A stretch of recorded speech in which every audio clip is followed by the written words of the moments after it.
De retour au plateau, mesdames et messieurs, avec notre invité du jour, l'écrivain et journaliste, monsieur Akram El-Kibir. Akram, marhaba bik, merci beaucoup d'avoir accepté cette invitation et d'être parmi nous aujourd'hui. Bonjour Ilyes et merci à toi de m'avoir invité. Tout le plaisir est pour nous. Tu es quand même un auteur oranais qui fait de plus en plus, parler de lui.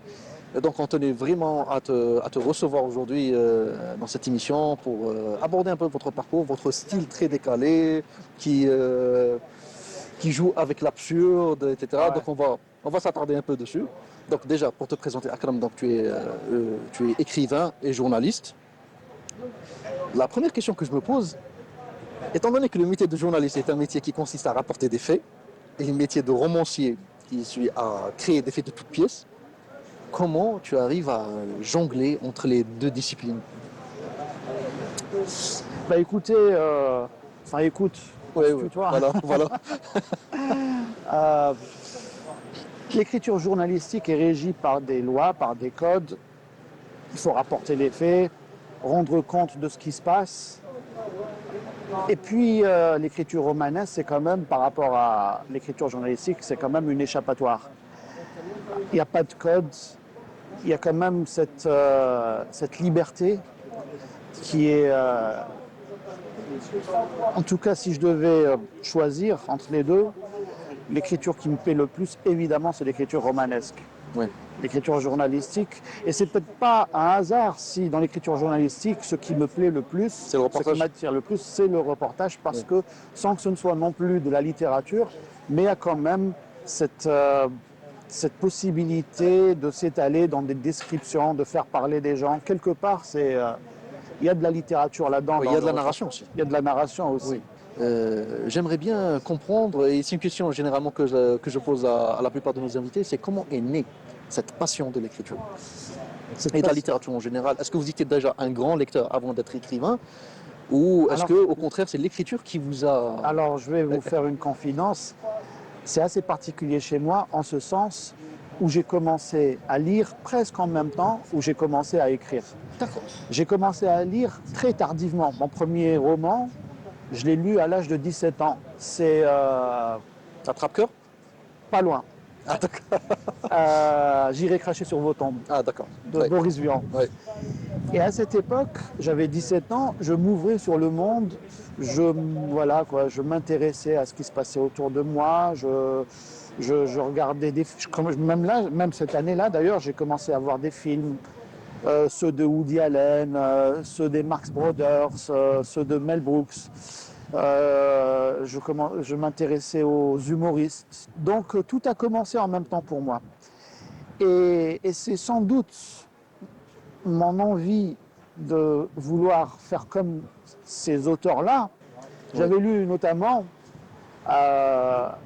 deux recueils de nouvelles de Woody Allen qui m'ont fait esclaffer.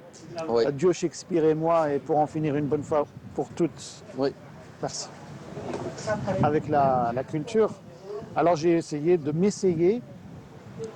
Je voulais m'essayer dans ce Sahet. Dans cet exercice. Bon, ça a donné, et si on ne donnait pas titre à ce livre, paru en 2003, ça a donné en 2005, n'achetez pas ce livre, c'est une grosse arnaque. Mais avec le recul, ces livres-là, alors qu'à l'époque, je pensais qu'ils étaient vraiment réussis, qu'ils étaient vraiment drôles, aujourd'hui... Mais je trouve qu'ils le sont toujours. Hein. Ça me fait doucement sourire. Je pense qu'ils le sont toujours, certes. Votre patte a évolué, enfin ta patte a évolué avec le temps, mais il y a cet aspect brut, justement, qui fait un peu le charme de ces romans-là, notamment déjà, rien que le titre en lui-même, c'est déjà très très décalé, mais maintenant que tu abordes certains auteurs de cinéma, comme Woody Allen, même certains auteurs du cinéma italien, comme tu as dit, tu es très passionné du cinéma italien, on retrouve justement ce décalage dans tes récits. Au départ, j'étais un auteur un petit peu, une sorte d'auteur, j'appartenais à la littérature ovni. Oui. J'étais un auteur ovni. Et puis, peut-être qu'à la faveur de mon entrée dans le journalisme d'un côté, et puis le fait de m'être ouvert à d'autres à d'autres auteurs, à d'autres cinéastes, d'avoir découvert notamment le cinéma italien, le néo-réalisme italien, la comédie à l'italienne, les films avec Dino Risi, avec Oui. Monicelli, avec Ettore Scola. Et puis aussi, depuis 2009, je suis journaliste, donc Oui. ça m'a amené quand même à aller à la rencontre des gens, à la rencontre, j'allais dire, de la vraie vie, de la société et tout. Ça a peut-être influencé mon style d'écriture. Ouais. Ce qui fait qu'aujourd'hui, même si je me revendique toujours comme un ovni, mais un ovni qui s'est fait les dents quand même dans l'ici-bas. Bon, on va revenir un peu au roman N'achetez pas ce livre, c'est une grosse arnaque. Parce que j'estime qu'on doit s'attarder un peu dessus, vu qu'il est aujourd'hui introuvable. Ouais. Dans, Et c'est tant mieux. Ah bon? Vous trouvez? Enfin, tu trouves? Je sais pas, je sais pas. Encore faut-il que je le relise. Je peux même dire que je l'ai complètement oublié, ce roman. Oui. Mais déjà, Mais- pour donner un peu une idée à nos chers téléspectateurs, de quoi parle ce roman? Parce que Hein? même le titre n'évoque rien. Ouais. Bah, le titre n'évoquerait que tout comme le titre de ce dernier recueil d'ailleurs. Oui, Hein, c'est oui, pas. oui, oui, oui. Mais là, par contre, ils peuvent le trouver pour le découvrir. Ouais. Je pense que c'est un garde du corps qui était un garde du corps d'un autre garde du corps. Et puis D'accord. Donc, c'est un aussi jour, décalé. c'est moi l'auteur, qui fait appel à lui pour lui dire que le manuscrit contenant son histoire, d'abord qu'il n'est qu'un personnage de fiction et que le manuscrit contenant son histoire a été dérobé par une redoutable compagnie, la compagnie VV. Donc, finalement, c'est une grosse arnaque. Voilà, c'est une grosse arnaque. Oui. Et j'ai dit ça en Oui. fait à l'époque, justement pour inciter les gens à l'acheter. Finalement, les gens m'ont pris au mot. Ah, ouais, d'accord, Ouais. d'accord, Et c'est tant mieux, là. d'accord. Et l'ont pas acheté. Mais aujourd'hui, Enfin, il est épuisé. bah, je pense qu'il est épuisé, mais il n'a pas. Je pense il a été tiré à seulement quelques centaines d'exemplaires Ah, aussi. d'accord. Enfin, je sais pas, je pense. Avant de parler de Vivement Septembre, j'aimerais parler d'une autre œuvre ovni Ouais. qui ne fait pas partie officiellement de ta bibliographie. Et c'est un premier jet que tu as balancé sur le net, sur un vlog, et dont tu as oublié le mot de passe, et qui restait coincé pour toujours Ouais. sur Internet. À mon plus grand malheur. Pour mon plus grand malheur. Les gens d'Oran, parle-moi un peu de ce travail-là. Alors, Légende d'Oran, justement, à cette époque-là, je l'ai écrit en 2008. Je faisais ma mue à l'époque, sans le savoir du reste. J'étais entre les deux, c'est-à-dire entre Vivement Septembre paru en 2016 et puis N'achetez pas ce livre paru en 2005. Ouais. C'est-à-dire je me dirigeais vers l'écriture qui est aujourd'hui la mienne, Oui. mais j'avais pas tout à fait quitté l'écriture d'avant. Oui. Donc c'était l'entre-deux. Et j'avais écrit, je sais pas, je devais avoir 23 ans à l'époque, ou 24 ans. J'avais écrit ce roman. Et à l'époque, il y avait beaucoup de cybercafés. Et il y avait Ouais. notamment un pas loin d'ici, à Menza. Ouais. Et, et un jour, mon roman était dans ma clé USB. Et il se trouve que j'avais oublié cette clé USB dans le cyber. Et à cette époque-là, j'étais à ce point imbu de ma personne, avec une suffisance qui dépassait les bornes. Je pensais, avec ma prétention d'alors, que la personne qui allait mettre la main sur ma clé USB s'empresserait de la soumettre à un éditeur pour faire sortir le roman avec son nom. Ah, il fallait vraiment être très, très prétentieux pour penser ça, parce que Donc bon, tu étais persuadé que voilà. c'est un roman de grande qualité. Alors je me suis hâté de balancer ça sur. Il n'y avait pas les réseaux sociaux à Oui. l'époque. Oui. Enfin, si, il y en avait, mais ils étaient encore à Ouais, leur ouais, premier ouais. balbutiement. Ils n'avaient Alors, pas l'importance qu'ils ont aujourd'hui. Je me suis hâté de balancer ça sur un blog. Mais le problème, c'est que, comme je l'ai dit tout à l'heure, après coup, après que mon livre soit paru, quelques semaines, quelques mois passent, et puis je me rends compte des imperfections. Et dans ce roman-là, il y en avait pas mal. Mais le problème, c'est que, distrait que je suis, j'ai oublié le mot de passe. C'est-à-dire, j'ai même pas la possibilité aujourd'hui d'effacer tout ça d'Internet. Bon, tant pis. Le plus fascinant, c'est que cette anecdote, elle peut constituer toute une intrigue d'un roman. Ouais. Est-ce que tu as pensé ou tu as songé à écrire un roman sur cette expérience? Non, parce que je me prends pas non plus trop la tête avec ça. Le livre est dans le... C'est pas non plus... Non, non, non, non, je ne parle pas Oui, d'adapter oui, le oui, livre ou oui, de le oui, réécrire, oui. mais de toi qui Oui. veut publier un roman et qui finalement le ballon sur le net et tu oublies le mot de passe. Parce que c'est littéralement, c'est digne de ton Il y a, style. il y a il y a là-dedans matière à faire quelque chose d'assez rigolo. Ouais, Ouais, j'y ai pas pensé. ouais, ouais, d'accord, d'accord. Alors maintenant, revenons à Vivement Septembre. Donc Vivement Septembre qui est l'ouvrage avec lequel plus ou moins tu t'es professionnalisé, on va dire, Ouais, malgré les imperfections que tu as malgré les citées. imperfections. Mais par contre, je sais que c'est l'ouvrage dont tu es le plus insatisfait. Oui. Et d'ailleurs, tu le manifestes à chaque Je suis reprise. plus satisfait du roman dans le roman, Oui, parce qu'il y oui. a un roman à l'intérieur de ce Exactement, roman, exactement. que de l'autre roman. Oui, Mais bon, maintenant, il est, je pense, en rupture de stock, oui, et c'est tant mieux. Je sais qu'on me dit souvent qu'une fois une œuvre sortie, elle n'appartient plus à son auteur, oui, mais j'aimerais quand même, dans la mesure du possible, j'en parlerai à Karim, mon éditeur, oui, Kalim Chir. Karim Shir, de, si un jour on se décide à le ressortir, de le reprendre un petit peu. J'avais d'abord écrit le roman qui était à l'intérieur du roman. Ah d'accord, Ouais. d'accord, ok. Et j'étais pas très, c'est-à-dire j'étais un peu satisfait de ce travail-là, mais je me disais que ça ne méritait quand même pas l'édition. Alors j'ai laissé ça dans les tiroirs. J'ai écrit ça en 2012. D'accord. Alors j'ai laissé ça, je l'ai même oublié. Et puis un beau jour, je lui ai dit, ah bah tiens, il y a quelque chose dans ce roman, ce court roman d'ailleurs, mais pas assez pour que je le publie. Et si je le donnais, et si je le confiais à un personnage, et que ce soit le roman d'un personnage. Ah, c'est Et beau, c'est de là c'est beau. qu'est né Vivement Ouais. Septembre. Alors maintenant, Akram, j'aimerais parler de l'ouvrage qui a suivi, Vivement Septembre. Oscar Morphée. Exactement. Et qui, à mon sens, est l'un des plus fascinants. Surtout parce que c'est aussi le plus drôle, je trouve, en ce qui Ouais. me concerne. C'est l'histoire en elle-même qui est tellement décalée que ça fait rire. Déjà, rien que le pitch de base. Déjà, je te laisse un peu donner les grandes lignes du roman avant de s'attarder sur le contenu. Oui, bah, c'est aussi l'histoire, c'est aussi l'ouvrage dont je suis également le plus satisfait. Ah, Je parle de la construction, oui. de l'intrigue, je parle de l'intrigue, pas de... Et bizarrement, c'est aussi le plus simple, je trouve. Ouais. Est-ce que finalement, c'est la simplicité qui fait la grandeur d'un... Mais la simplicité n'est pas, n'est pas chose une facile. mince affaire. Oui. Ouais, n'est pas une mince affaire. C'est-à-dire que c'est très difficile pour écrire quelque chose quand on a l'impression que ça vient comme ça, que ça coule de source. Eh ben, c'est très très compliqué. J'ai eu l'idée en 2003 que j'ai gribouillé quelque Oui. part Et- et que j'ai laissé dans les tiroirs. Et, Et puis un jour, je me suis essayé dans l'écriture. Je voulais en faire un scénario, le scénario d'un film. ah d'accord, Ouais. d'accord, ok. J'ai écrit ça quelques années après, en 2004 ou en 2005.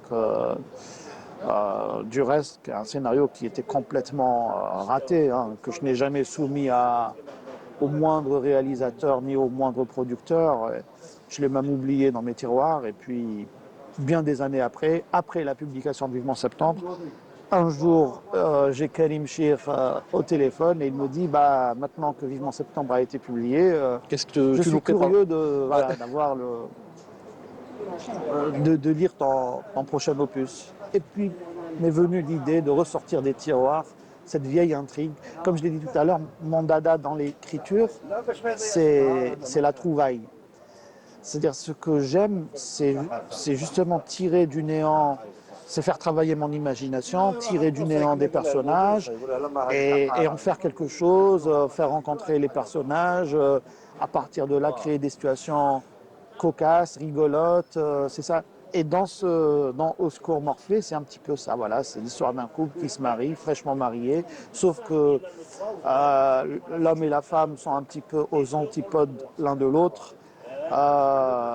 Et puis l'homme trouve refuge dans ses rêves. Lui ils habitent à Aqed Lotfi, Enfin, au début, il habite à Saint-Eugène. à Saint-Eugène, et ensuite Après, il va à Aqed Lotfi. oui, Il était bouquiniste, il gagnait sa vie modestement. très modestement, mais ça lui convenait Oui, en assez. vendant, je pense, des CD piratés, un Voilà, truc comme ça. Voilà. il arrondissait les fins de mois. Oui.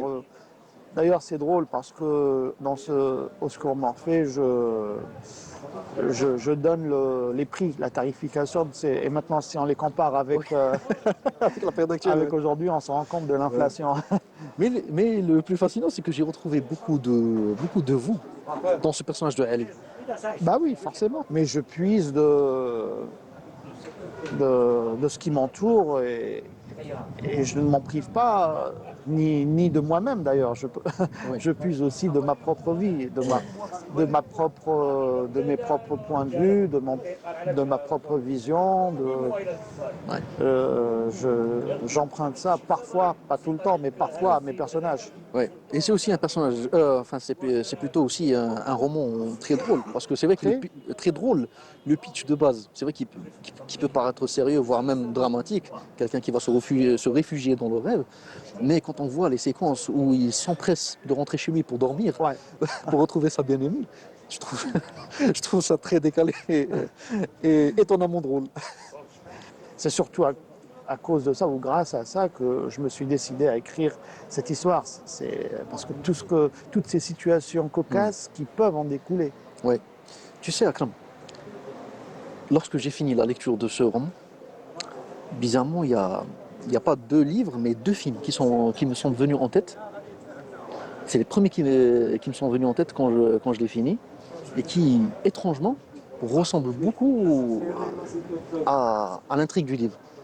Alors, le premier, c'est un film des frères Cohen. C'est Un film des frères Cohen, des frères Cohen. qui s'appelle Barton Fink. Barton Fink.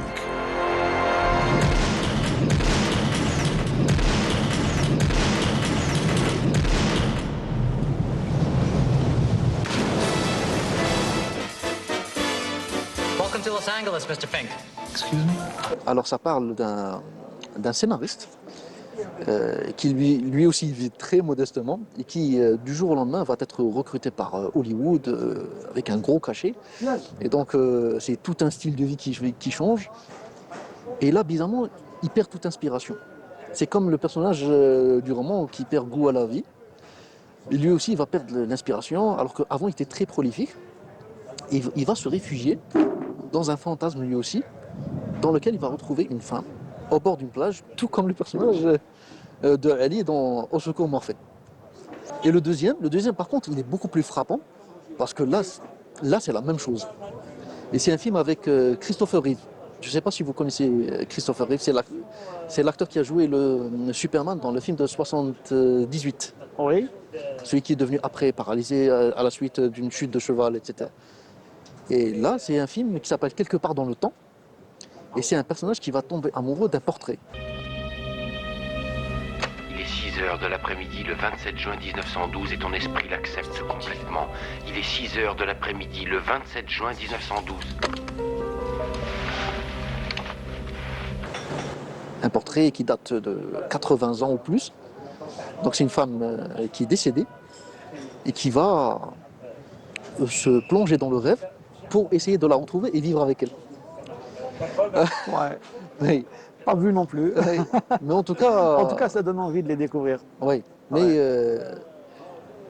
la chose qui m'a frappé, pour revenir à Barton Fink, c'est que les deux retrouvent leur bien-aimé au bord d'une plage. Au bord d'une plage, ouais. Comme Quelle est quoi, la symbolique de la plage dans le milieu artistique en général? Est-ce que c'est une forme de réconfort? Est-ce que c'est une forme de liberté? bah, c'est Baudelaire qui a dit homme libre, tu chériras toujours la mer.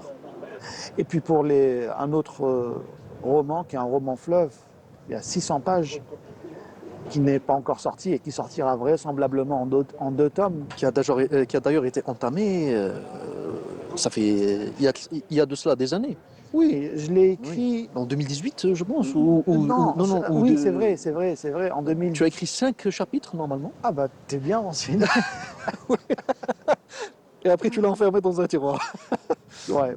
Bah, j'ai commencé à l'écrire en 2018, exactement après Au secours Morphée. Oui. Et puis je me suis aperçu qu'il y avait quelque chose, mais que c'était pas tout à fait ça.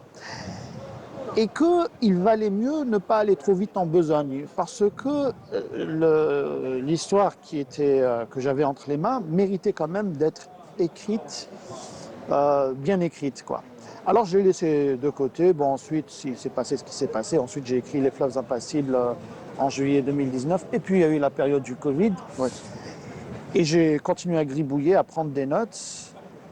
Et puis un beau jour, il manquait toujours quelque chose. Et puis un beau jour, ce quelque chose, je l'ai eu. C'était Ouais. l'été d'ailleurs, Ouais. l'été 2020. Mais là, Et par là- contre, tu t'es donné beaucoup plus de temps. Je me suis donné beaucoup Oui. plus de temps. J'ai commencé à l'écrire octobre 2020 pour le terminer, novembre 2020 pardon, pour le terminer octobre 2021.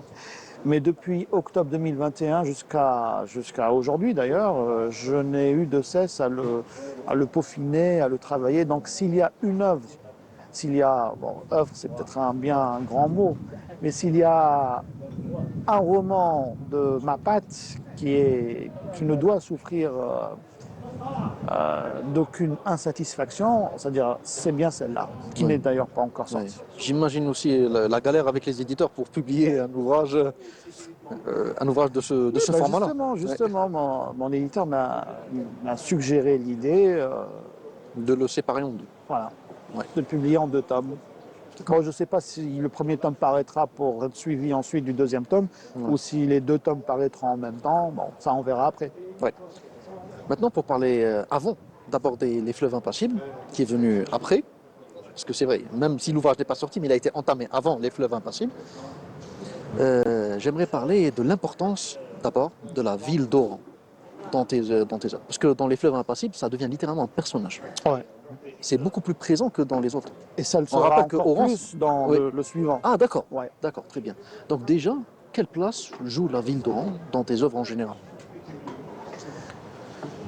Bah écoute, Oran, Est-ce en que, fait, est-ce que ça relève juste du décor ou c'est littéralement, ça fait évoluer? C'est littéralement un personnage qui fait... il faut dans bien lequel... que les personnages Ouais. évoluent quelque part, Oui, existent en étant quelque part. Et comme j'habite Oran, la ville s'impose par elle-même. Ouais. Elle devient de facto la ville la plus à même d'abriter mes intrigues, mes personnages, parce que c'est celle que je connais le mieux. Évidemment, parfois j'ai des velléités à faire voyager mes personnages ou à les délocaliser. Mais, Ça ne marche pas. mais en vrai, non, Ouais. non pas que ça ne marche pas, mais il faut pour cela se donner les moyens.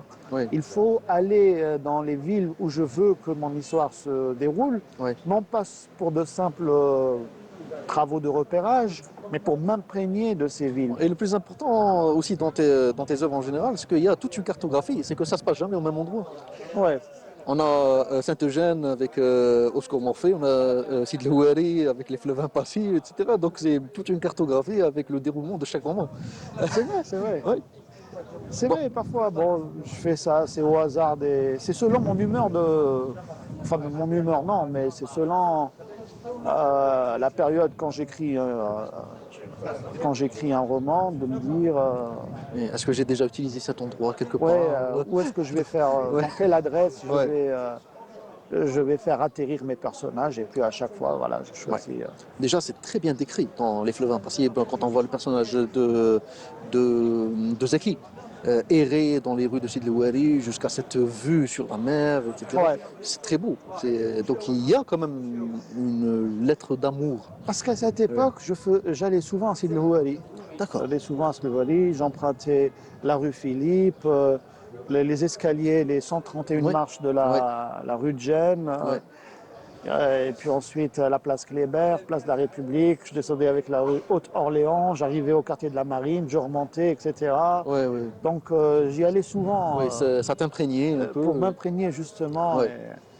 Et tout pareil à Oscar Morphée. Oui. Mon intention de départ, en me décidant à écrire sur ça, en 2017, c'était là aussi d'en faire un scénario.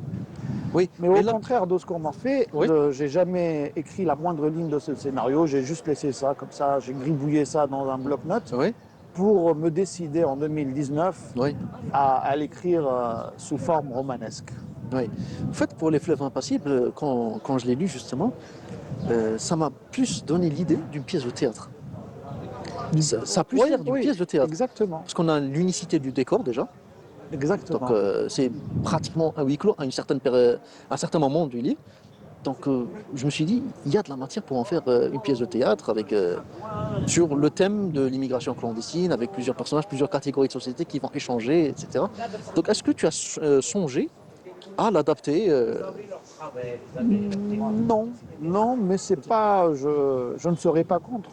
Mais jusqu'à maintenant, parce que je me suis par la suite occupé de mes autres, de mon autre roman et puis de ce recueil-là et du roman que je suis en train d'écrire maintenant. Donc Oui. j'ai un petit peu oublié les fleuves impassibles, mais c'est pas une mauvaise idée. C'est-à-dire je ne Ouais. serais pas contre du tout que ce soit moi qui l'adapte Oui, ou un dramaturge.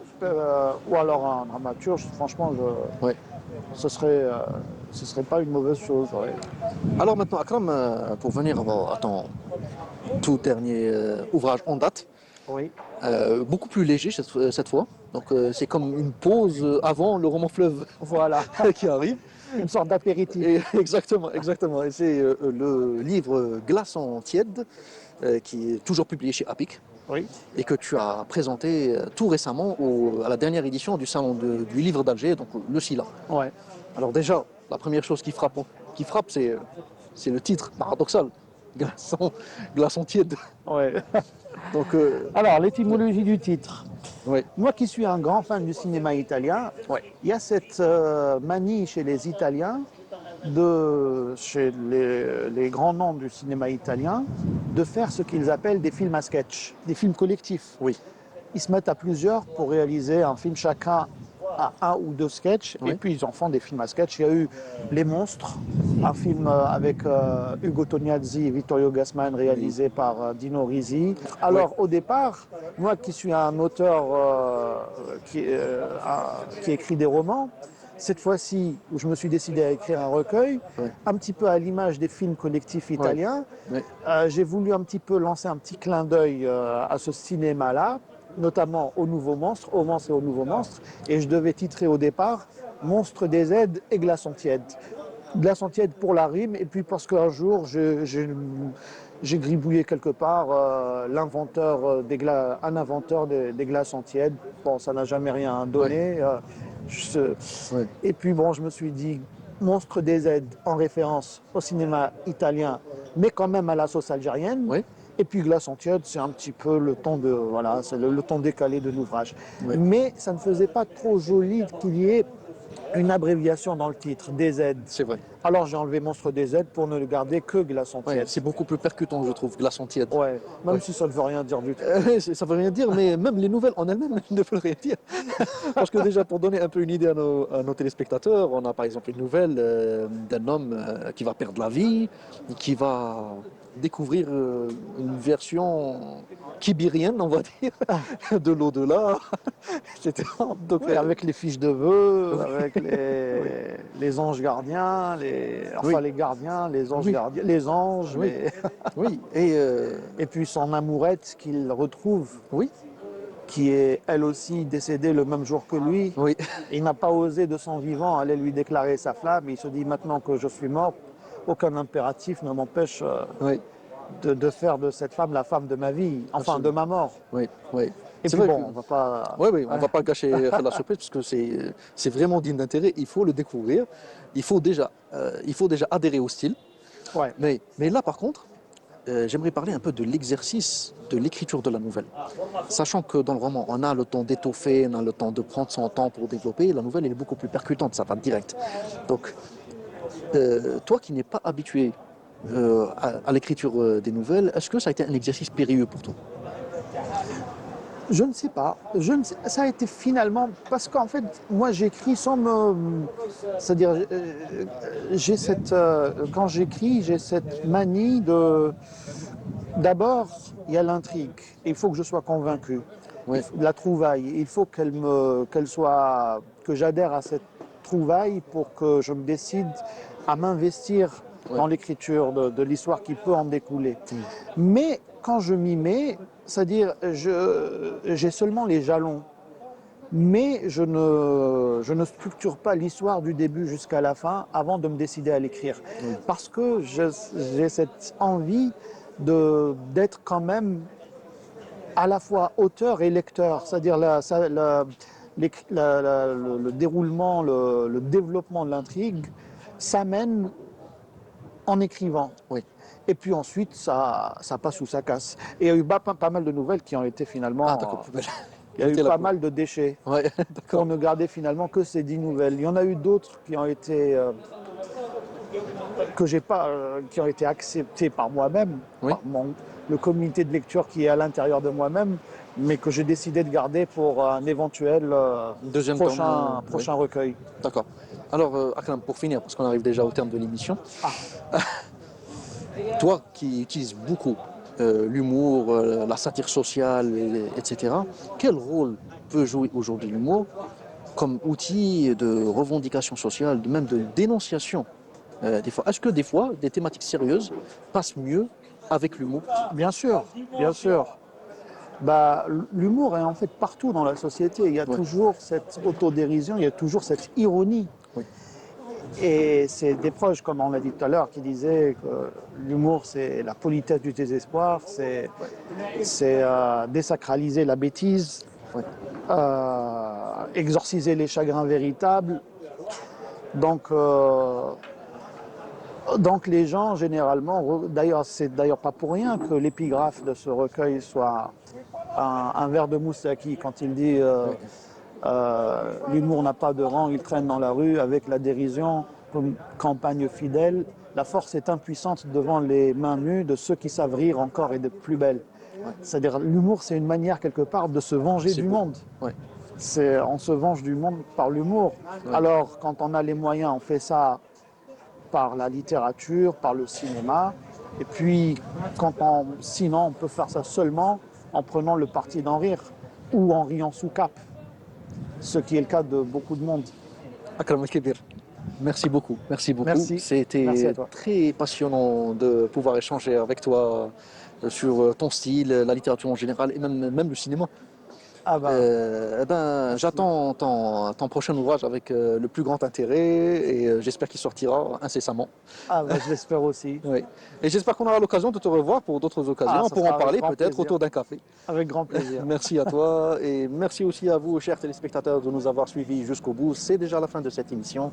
J'espère qu'elle vous a plu. On se retrouve dans un nouvel épisode avec un nouvel invité. D'ici là, prenez bien soin de vous et quant à moi, je vous dis à très bientôt. Au revoir.